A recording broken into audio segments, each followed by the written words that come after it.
ቢስሚላህ ሰላም አለይኩም ወራህመቱላሂ ወበረካቱ። ውድና የተከበራችሁ እህት ወንድሞቼ እንዲሁም በስደት ላይ የምትገኙ የአላህ ሰላምና እዝነት አይለያችሁ ስል ሰላምታዬን አቀርባለሁ ውዶቼ። በመቀጠል ለቻናሌ አዲስ የሆናችሁ የደወል ምልክቷን በመጫን ሰብስክራይብ እንድታደርጉኝ በቅንነት እጠይቃለሁ። ምክር ለወዳጅ ዛሬም ይህንን እውነት እጽፍልሃለሁ። ጅብና ቢገነፍል ራሱን ነው የሚያቆሽሸው አይደል?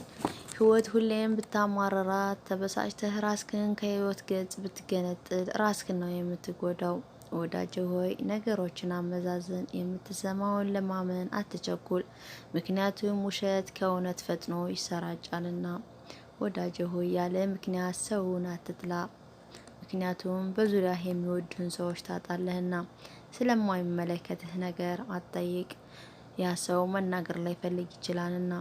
ወዳጅ ሆይ ህይወት የብዙ ድርጊቶች መፈራረቂያ መሆኗን እናውቃለን አይደል? ነገር ግን ከኛ የሚጠበቀው የትኛውም አይነት ችግር ቢገጥመን ተስፋችንን ማጨለም የለብንም። የማያልፍ ቀንና የማይነጋ ሌሊት የለም። ከኛ የሚጠበቀው በምድር ላይ ለሚፈጠሩ ችግሮች ዋነኛው በር ትዕግስት መሆኑን ማወቅ አለብን።